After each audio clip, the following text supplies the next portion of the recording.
दोस्तों जय श्री राम, राधे राधे, जय सीता मैया, जय श्री हनुमान जी। तो आज हमारा टॉपिक है बाल कांड से प्रसंग 4 खल वंदना। खल वंदना हमारा टॉपिक है, जिसे हम श्रवण करेंगे। बहुरे बंद खल गल सत्य भाई, जीवन काज दाहिने उबाए, पर कहान लावत जिन केरे, उजरे हर्ष विषाद वितेरे। अब मैं सच्चे भाव से उन दुष्टों को प्रणाम करता हूँ। दोस्तों, यहाँ पर कवि ने उनके लिए कहा है, दो प्रकार के लोग होते हैं, एक संसार में दूसरे को कष्ट देने वाले और एक दूसरे को सुख देने वाले। तो यहाँ पर उन दुष्टों के लिए कवि कहता है कि अब मैं सच्चे भाव से, मतलब अपने भाव से उन दुष्टों को प्रणाम करता हूँ जो बिना ही प्रयोजन अपना हित करने वालों के भी प्रतिकूल आचरण करते हैं। दूसरों के हित की हानि भी जिनकी दृष्टि में लाभ है, मतलब दूसरों का हानि करना ही उनका लाभ है। जिनको दूसरों के उजड़ने में खुशी मिलती है, हर्ष मिलता है और बचने में दुख होता है, निषाद होता है, ऐसे दुष्टों को मैं प्रणाम करता हूँ। हरि हरि जस राकेश राहु से, पर अकाज बट सहस बाहु से, जे पर दोष लखय सह साथी, पर हित गिरत जिनके मन माथी। जो हर और हर के यश रूपी पूर्णिमा के चंद्रमा के लिए राहु के समान है। अर्थात जहाँ कहीं भगवान विष्णु या शंकर के यश का वर्णन होता है, उसी में वे बाधा देते हैं। मतलब ऐसे दुष्ट जो भक्ति में और बाधा डालते हैं, जहाँ भक्ति सत्संग कीर्तन होते हैं वहां बाधा डालते हैं, उसी में वे बाधा देते हैं और दूसरों की बुराई करने में सहज स्वभाव के समान वीर हैं। मतलब दूसरों की बुराई करने में सहज स्वभाव, मतलब हजार भुजाओं वाला जो सहज स्वभाव है, उसकी तरह समान वीर ताकतवर है, जो दूसरों के दोषों को हजार आंखों से देखते हैं और दूसरों के हित रूपी घी के लिए जिनका मन मक्खी के समान है।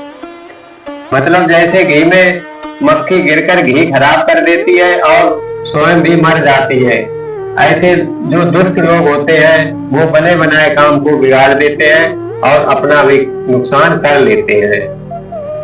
तेज कृषाण रोष महसेसा, अग अवगुण धन धनी धनेसा, उदय केत सम हित सब ही के, कुंभकर्ण सब सावितनी के। जो तेज दूसरों को जलाने वाले ताप, मतलब जो दूसरों को जलाने और दूसरों को परेशान करने में यमराज के समान है। जैसे यमराज कष्ट देते हैं, उस हिसाब से यमराज के समान है।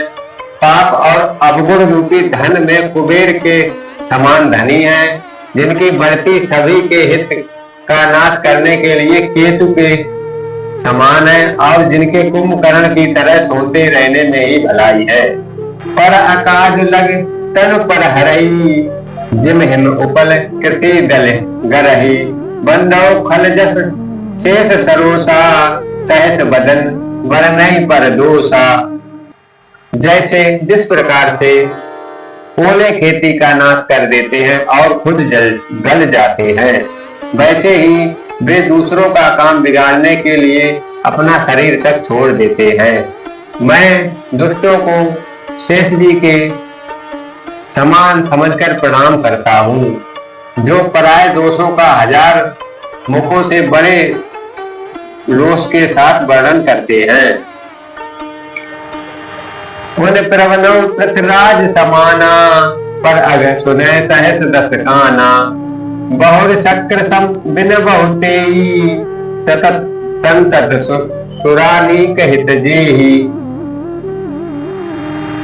उन पुनः उनका राजा पृथु भगवान का यह सुनने के लिए 10,000 कान मांगे थे कि समान जानकर प्रणाम करता हूँ। जो 10,000 कानों से दूसरों के पापों को सुनते हैं, फिर इंद्र के समान मानकर उनकी विनय करता हूँ। जिनको सुरा मतलब मदिरा नीति और हितकारी, मदिरा शराब अच्छी लगती है, इंद्र के लिए सुरानीक अर्थात देवताओं की सेना हितकारी है। वचन वज्र जहि सदा प्यारा, सहस नयन पर दोष निहारा। जिनको कठोर वचन रूपी वज्र सदा प्यारा लगता है और जो 1000 आंखों से दूसरों के दोषों को देखते हैं। उदासीन अरमीत हित सुनत जरय खल दीत, जान पान जुग जोर जन विनीत करे सब प्रीत लखन सियावल रामचंद्र की जय। दुष्टों की यह रीति है कि वे उदासीन शत्रु अथवा मित्र किसी का भी हित सुनकर जलते हैं। मतलब जो दुष्ट लोग होते हैं वो दूसरों का चाहे शत्रु हो या मित्र हो, उसके हित के बारे में सुनकर उन्हें जलन होती है। यह जानकर दोनों हाथ जोड़कर यह जन प्रेम पूर्वक उससे मैं विनय करता हूँ। मैं अपनी दिश कीन निहोरा, तिह निज पूर्ण लाभो घोरा। बायस पल अति अनुरागा, होय निरामित कबहु की कागा। अब मैं अपनी ओर से विनती की है, परंतु वे अपनी ओर से कभी नहीं टूटेंगे। कौवा को बड़े प्रेम से पालिए, परंतु वे क्या कभी मांस का त्याग हो सकता है। कौवे को बड़े प्रेम से पालो लेकिन वो मांस खाना नहीं मिलेगा। सेम उसी प्रकार जो दुष्ट लोग होते हैं उनको कितने भी प्रेम भाव से रखिए लेकिन वो अपनी दुष्टता जरूर दिखाते हैं, अपना नीचपन जरूर दिखाते हैं।